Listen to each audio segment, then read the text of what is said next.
If you would open to Deuteronomy chapter 12.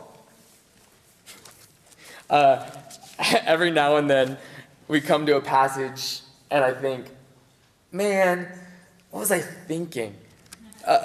As I mapped out the preaching schedule for this year, I did it last year near the end of the year. And it made a ton of sense to me at that time to speak for a single week on all of Deuteronomy's rules and regulations, or statutes and stipulations, or however you might refer to this section.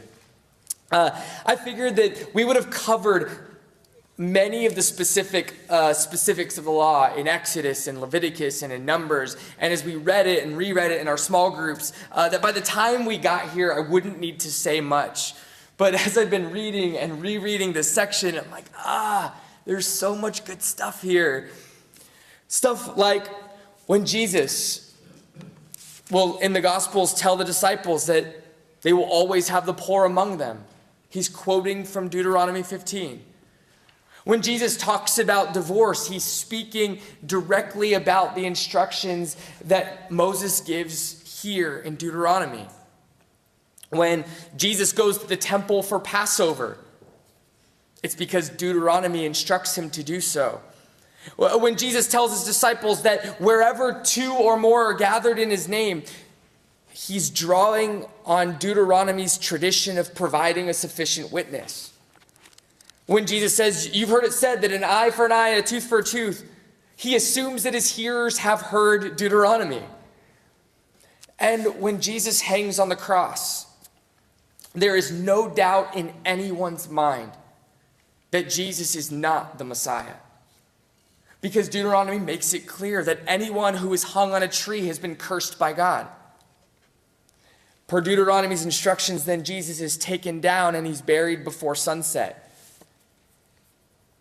Chapters 12 through 26 are filled with good stuff. There is a lot here, but too much good stuff for me to cover this morning, which means I have to narrow my focus. I have to be intentional in what I pick to talk about.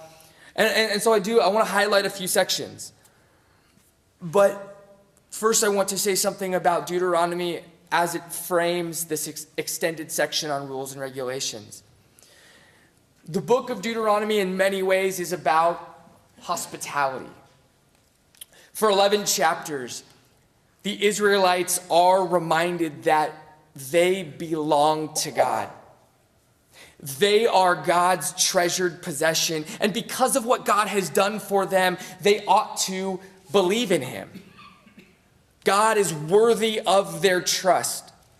And it is only after thoroughly orienting these people to their identity as people chosen by God, as people redeemed for relationship with God, as people appointed as priests in the service of the Most High God, only after they understand this and accept this are they then able to be instructed on how to behave. When we talk about the gap between generations, it becomes easy for each generation to blame the younger generation beneath them that comes after them, to say things like they just don't get it. But we don't often blame ourselves for being inhospitable, for making it hard to get, for requiring behavior before we allow someone to know that they belong, or before they even believe. Every aging generation struggles to get these in the right order and then to keep them there over time. We forget about our own lives, that our most dramatic changes in behavior came when we knew we belonged to God, that we were a part of his family, that we had a place in his church, and we had a growing trust in his ability to lead us and to direct our lives. And yet, the church in every generation feels compelled to impose its morals and its ethics and its practices on an unbelieving world, telling them that if they want to belong, they have to behave. Deuteronomy flips this script with its first 11 chapters. And it continues in this way as chapter 12 opens for us, and we hear the very first rules and regulations or statutes and stipulations. And so, Deuteronomy chapter 12, starting in verse 1. These are the statutes and rules that you shall be careful to do in the land that the Lord, the God of your fathers, has given you to possess all the days that you live on the earth. You shall surely destroy all the places where the nations whom you shall dispossess served their gods. On the high mountains and on the hills and under every green tree, you shall tear down their altars and dash in pieces their pillars and burn their Asherim with fire. You shall chop down their carved images of their gods and destroy their name out of that place. You shall not worship the Lord your God in that way. But you shall seek the place that the Lord your God will choose out of all of your tribes to put his name and make his habitation there. There you shall go, and there you shall bring your burnt offerings and your sacrifices, your tithes and your contribution that you present, your vow offerings, your freewill offerings, and the firstborn of your herd and of your flock. And there you shall eat before the Lord your God, and you shall rejoice, you and your households, in all that you undertake, in which the Lord your God is blessing you or has blessed you. So where do the rules and the regulations start? With worship. In fact, they start with the application of the first two of the 10 commandments. You shall have no other gods before me, and you shall not make or worship idols. Consider for a second where we usually start as we give our rules and regulations to others. Come to church, where we'll tell you how to be a better person, a better husband, a better wife, a better parent. We'll help you have better marriages and relationships. We'll help you be happier and be more patient. Now, Deuteronomy is going to get into all of these things. But this isn't where it starts. It starts with worship. It starts with worship because that's where the 10 Commandments start. Because that's where the law in Exodus starts, and that's where Leviticus starts. You can't start at number 10, become a person who doesn't covet, and then move backwards to number 1 and 2. The transformation of our hearts, of our desires, of our lives begins with worship. But how many of us invite someone to church by saying, I want you to come to my church to worship my God with me? That's not usually the way that we phrase it. That's not usually the way the invitation goes. We don't do this because we generally think that we will make people interested in God if we suggest that God will change them, or change their lives, or make things better for them in some ways, or we use the promise of heaven. But we don't invite someone who's not a Christian to church and say, I want you to come worship God with me. We don't do this for a very sort of natural reason, because we know that worship is a response. Worship, or the offering of worth or honor to God, is something that we do in response to what our God, this God, has already done first. Worship in Deuteronomy has two different components. On one hand, it is radically exclusive in the way that it denies all other gods. And the second thing it does is that it is intensely practical in how the Lord our God is to be given and shown honor. No idols, one God. But these aren't arbitrary rules that are then given here in Deuteronomy 12. The performance of these instructions, they actually tell a story. They tell a very specific story. They tell the same story that began in Exodus and that carries on through Numbers. And they tell the same story that we've now just been retold in the first 11 chapters of Deuteronomy. Who has ever heard of a God calling for himself a people within a nation? Who has ever heard of a God who by signs and wonders rescued those people from within another nation? No one has, because there is no God like our God. This is the story that's been told. And so destroy idols, tear down local gods, because none of these gods chose you, rescued you, carried you, and brought you into this land. You destroy these idols because that's what God did when he rescued you from Egypt. He proved their worthlessness. Now you, as you destroy them, you demonstrate your trust in his word that these things are worthless. And while you are busy tearing down those gods, consider the one true God. How should this God be worshiped? Well, in Deuteronomy 12, we're told, bring him burnt offerings and sacrifices, tithes and contributions, vow offerings and free will offerings, and the firstborn of your flock and of your herd. And all of this should be done with rejoicing. Think about what some of these acts of worship might represent. The burnt offering, which we spent some time in Leviticus considering, is basically a completely selfless gift. There is no benefit whatsoever to the worshiper, the one who brings the burnt offering. All there is an incredible cost, part of your livelihood. All it is, then, in many ways, is a tangible, visible symbol that you desire to draw near to the God who is first drawn near to you. In this world, you weren't bringing burnt offerings unless you knew the extent to which God had gone to rescue you from slavery. This was a powerful demonstration of worship.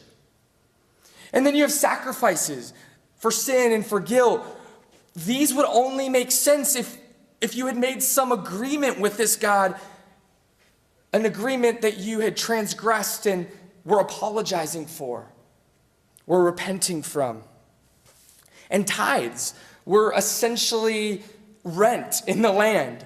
They were a way of reminding you on a regular basis that you did not own this land. It was not yours. It was given to you by God. So do you see how these kind of work? Acts of worship include a variety of responses that honor God, that deny other gods, and that tells this incredible story of salvation. God's instructions for worship then emerge out of who God is and what God has done. And these instructions should make zero sense to anyone who doesn't know who God is or know what God has done.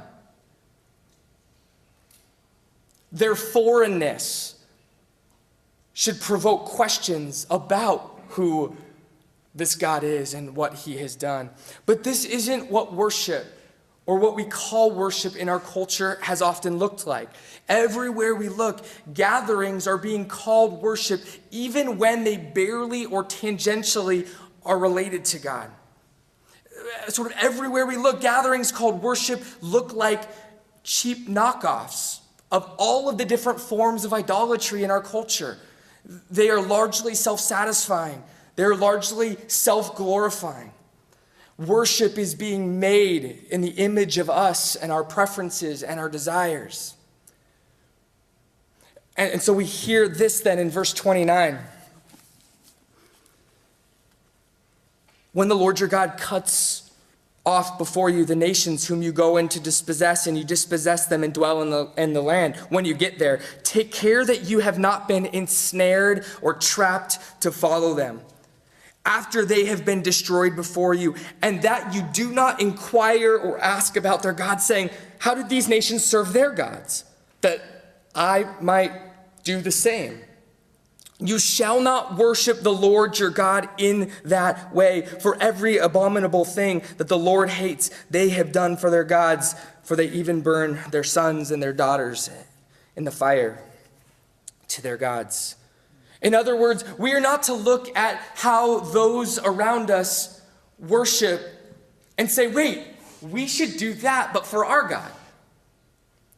Our God says, let me direct your worship by who I am, by what I have done. You should look different and distinct in some profound ways. Worship is the beginning of a life lived in response to God. This worship then doesn't get to take whatever form we like. It doesn't get to be on our own terms. It doesn't get to fit with what sort of feels comfortable for us or even what makes sense to us. Worship is something that we are oriented to as our minds are transformed, as our lives are transformed. This is exactly what we discover then as we make our way through the rules and regulations in Deuteronomy.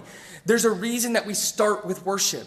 Worship begins to train us to respond to God's saving work in appropriate ways.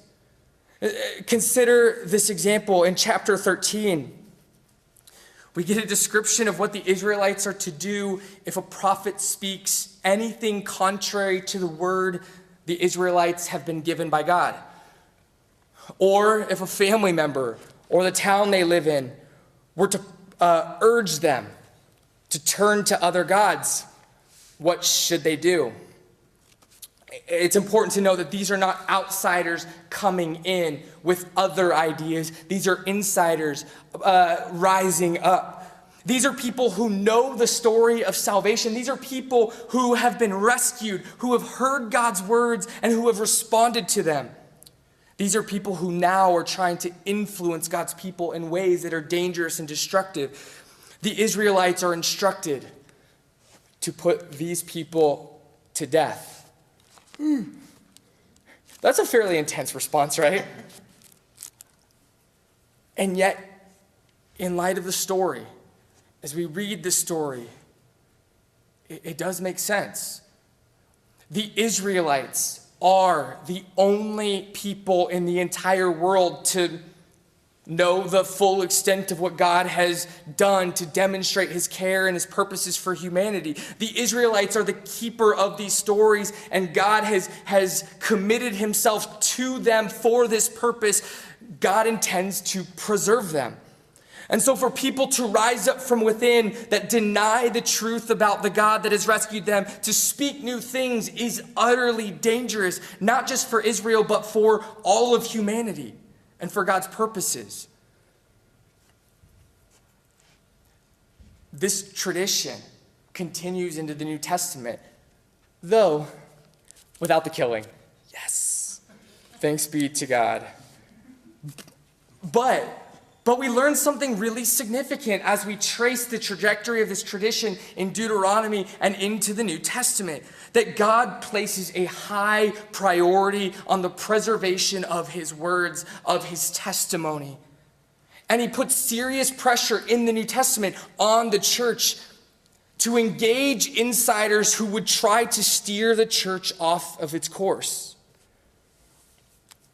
Another example would be chapter 15. We'll actually read some chunks of this. And so I want you to start with me in verse 1. At the end of every 7 years, you shall grant a release. You hear that? Every 7 years, you should reenact the Exodus. You should reenact that event whereby God released you from your captivity. It turns out that every 7 years, the people were also to listen to Deuteronomy read aloud. And so we get this sense that this retelling of their story, this releasing of people, is their way of living out the story of salvation in an ongoing kind of way. But we keep reading. And this is the manner of release. Every creditor shall release what he has lent to his neighbor. So there's a forgiveness of debts. He shall not exact it of his neighbor, his brother, because the Lord's release has been proclaimed. Of a foreigner you may exact it, but whatever of yours is with your brother, your hand shall release. But there will be no poor among you. For the Lord will bless you in the land that the Lord your God is giving you for an inheritance to possess, if only you will strictly obey the voice of the Lord your God, being careful to do all this commandment that I command you today. So did you hear that? There will be no poor among you if You obey the voice of the Lord your God. That's a pretty powerful promise, especially as we think of forms of extreme poverty around the world today, whereby people don't have the basic necessities to just live another day. There shall be no poor among you if you obey the voice of the Lord your God. Verse 7 says, if among you one of your brothers should become poor, wait a second, God promises no poor, but just in case you should become stingy and there are poor among you, here's what you should do. This is helpful, right? In any of your towns within your land that the Lord your God is giving you, you shall not harden your heart or shut your hand against your poor brother, but you shall open your hand to him and lend him sufficient for his need, whatever it may be. Take care lest there be an unworthy thought in your heart and say, the seventh year, the year of release is near, and your eye look grudgingly on your poor brother and you give him nothing, and he cried to the Lord against you and you be guilty of sin. You shall give to him freely. And your heart shall not be grudging when you give to him, because for this the Lord your God will bless you in all of your work and in all that you undertake, for there will never cease to be poor in the land. There will be no poor in the land if you obey my voice. Unless, of course, you are greedy and stingy and do not obey, then you will need to be generous to care for the poor that you created through your own disobedience. Did you trace that? It makes sense, I promise. This passage, in many ways, has no place in American political or economic discourse. Certain traditions claim that if there are poor, it's their own fault, obviously. However, Deuteronomy 15 declares, if there are poor, it is the fault of those who have more than enough. If anyone has more than enough and someone is without, Deuteronomy 15 claims it is due to closed fists and hard hearts of those who have enough. It's fairly common to quote Jesus when he says, the poor you will always have among you, as though Jesus were just simply stating a fact of life. But what if Jesus isn't just stating a fact of life, that there will always be poor among you, but is in fact judging his hearers? What if he intends them to hear the whole of Deuteronomy 15? The poor you will always have among you because you have not been generous up till this point. You refuse to be the kind of generous, sacrificial people that I have made you and set you free to be. Right? You can see, as we've traced a couple of these examples, that these are not arbitrary instructions that appear out of nowhere, but they are very much and deeply rooted in the salvation story of the Israelites. God has set these people free from their bondage. God has been more than generous with these people. Freedom and generosity then are the only reasonable and faithful response. Hopefully, we can also see that these are responses beyond the scope and the capabilities of those who do not yet trust God. In some ways, this is maybe the craziest part of our attempts to attract people to Christianity by saying things like, it will make your lives better, it will improve your marriages, and on and on. Maybe these things are true occasionally, but it is just as true that it will cost you your entire life. The Bible doesn't really offer marital advice, but the Bible does say this, that each of you should submit to each other, even if the other doesn't submit to you. In other words, stop claiming that you deserve something and love your partner like Christ loved the church, freely, generously, sacrificially, while we were still his enemies. The Bible doesn't really offer sound advice on how to handle our money. The Bible's actually often quite reckless in its advice on how we should handle our money. It tells us to share and to give and to meet the needs of others and to support the work of the kingdom through local churches. When we read the instructions for leaving the corners of your crops or the edges of your crops intact so that strangers could walk by, it could just as easily happen that people people never walk by. And so parts of your crop just die because you've been instructed not to gather them and nobody else will gather them, but you are to put them there in case somebody comes along and is in need. None of this really is that practical or sounds incredibly wise. In fact, none of it makes sense unless our minds have begun to be transformed by the good news about Jesus and the kingdom of God.